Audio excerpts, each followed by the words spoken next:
Up next is Scott Donovan. Scott Donovan is the founder and president of Blackbird Cider Works and the Buffalo Cider Hall. He has been a commercial apple grower since 2006. He has his BS from Rochester Institute of Technology and an MBA Syracuse University. In his previous life, he was a business executive. He is also a U.S. Coast Guard licensed shipmaster captain for 50-ton Great Lakes lake freighters. Ladies and gentlemen, Scott Donovan.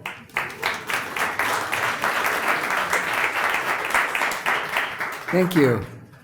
So founded Blackbird Cider Works in 2011 after doing quite a bit of experimentation with ciders after I bought an orchard in 2006. These index automatically, is that the way it works? Okay.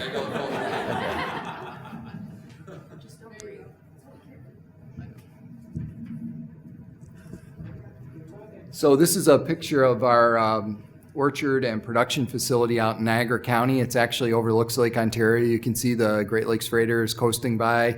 It's an ideal place for apple growing because of not only the climate, but also the soil in that area is just amazing, which is why there's so much fruit growing in that area.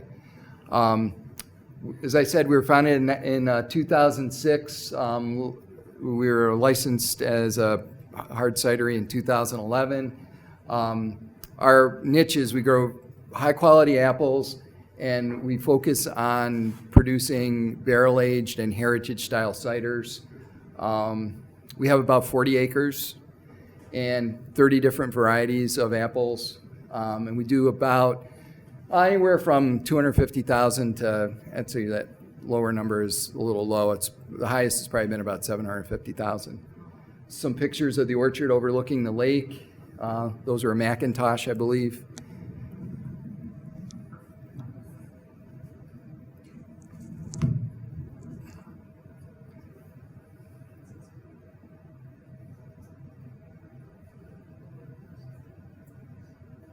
So, and I'm going to talk a little bit about this building, but I wanted to kind of transition to how we wound up, getting into this building. So this is a little bit of background about the company. Our quality is really what we're known for. You can find our products in all the major retailers in the area. We're distributed in 7 states, but heavily distributed in Western New York. These are some of the stores that carry our product in the 7 states that we're distributed in. We distribute as far as Minnesota.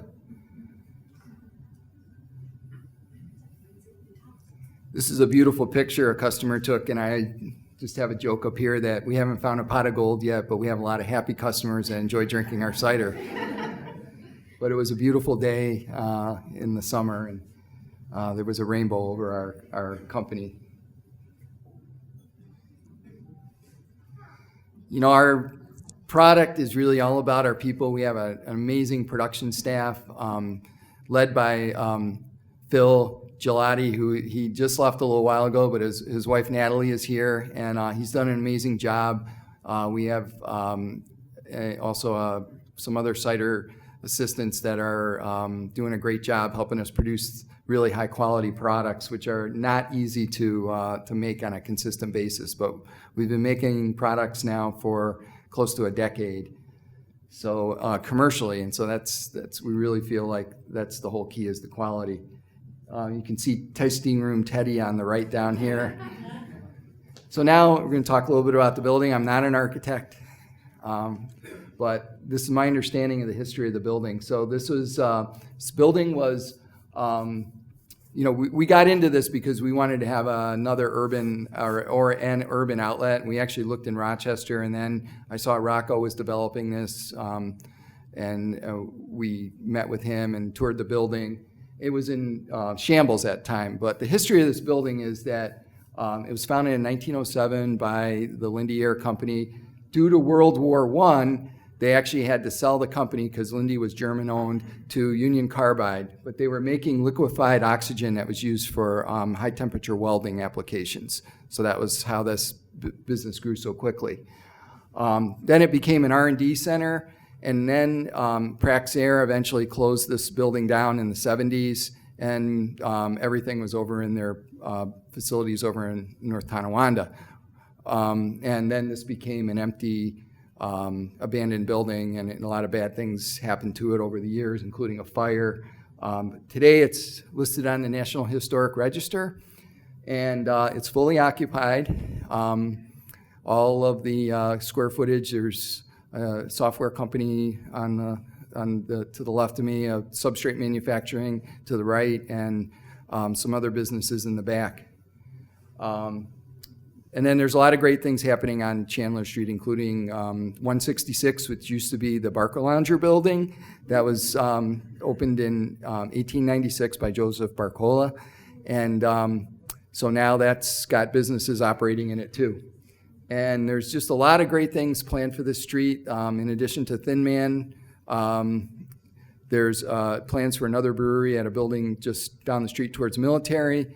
And, this is going to be like a brewing destination neighborhood, which is why we're here. So I finished in less than 6 minutes. Thank you.